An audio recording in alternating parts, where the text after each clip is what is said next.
નમસ્કાર કલમ યુદ્ધ સમાચારની સાથે હું છું આપની સાથે પાયલ બામભણિયા। તો જોઈએ આજના મહત્વના સમાચારમાં।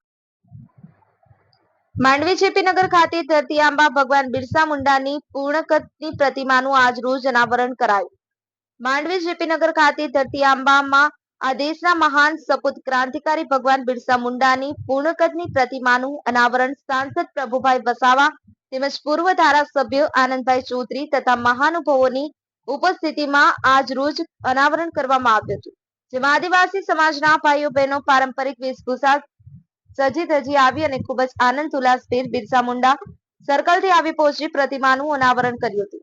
આ પ્રસંગે સંસદ પ્રભુભાઈ વસાવા તેમજ પૂર્વ ધારાસભ્ય આનંદભાઈ ચૌધરી તેમજ ચૌધરી સમાજના અગ્રણીઓ ઉપસ્થિત રહી ભગવાન બિરસા મુંડાના જીવન ચરિત્રની ઝાંખી કરાવી હતી અને એમના જીવનમાંથી આપણે સૌ પ્રેરણા મેળવીએ એવું જણાવ્યું હતું। આ કાર્યક્રમ સમસ્ત આદિવાસી સમાજ તથા જેપીનગર એકતા ગ્રુપ દ્વારા ભારે જહેમત ઉઠાવી કાર્યક્રમ સફળતાપૂર્વક પાર પાડ્યો હતો। ખૂબ જ મોટી સંખ્યામાં તમામ સમાજના ભાઈઓ બહેનો ઉપસ્થિત રહ્યા હતા। ઈશ્વર સોલંકી, કલમ યુદ્ધ સમાચાર।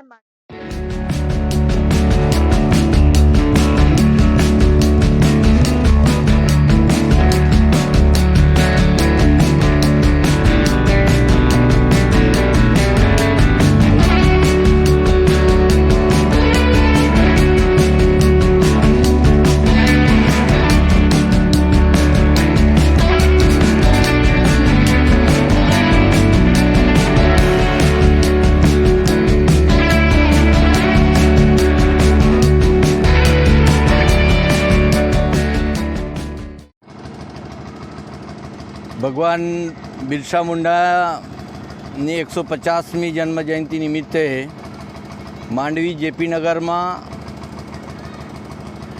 નગરજનો દ્વારા જે રીતે પૂર્ણ કદની પાછળ દેખાઈ રહી છે મૂર્તિ આદિવાસી સમાજ દ્વારા સ્થાપવામાં આવી છે અને એ અનાવરણ પ્રસંગે ઉપસ્થિત સૌ આદિવાસી કાર્યકર્તાઓ ગૌરવ અનુભવે છે કે આઝાદીની શરૂઆતમાં કોંગ્રેસની સ્થાપના પહેલાં પણ જે લડાઈ ભગવાન બિરસા મુંડાએ ચાલુ કરેલી એ પૂર્ણ જ્યોત રૂપે આખા દેશમાં પ્રસરી, એ ચેતના પ્રસરી અને આપણને આઝાદી મળી।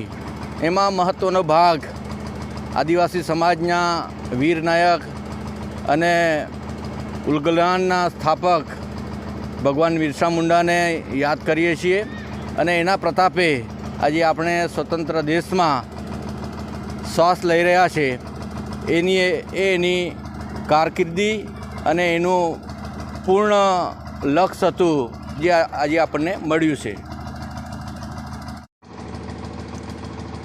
આદિવાસી સમાજના જનનાયક ધરતી આભા એવા ભગવાન બિરસા મુંડાની 150મી જન્મ જયંતિના પાવન અવસરે અને 15 નવેમ્બર રાષ્ટ્રીય જનજાતિ ગૌરવ દિવસના ગરિમામય અવસર પર સમગ્ર જનજાતિ સમાજના આદિવાસી સમાજના લોકોને હું શુભકામનાઓ પાઠવું છું અને ભગવાન બિરસા મુંડા આજે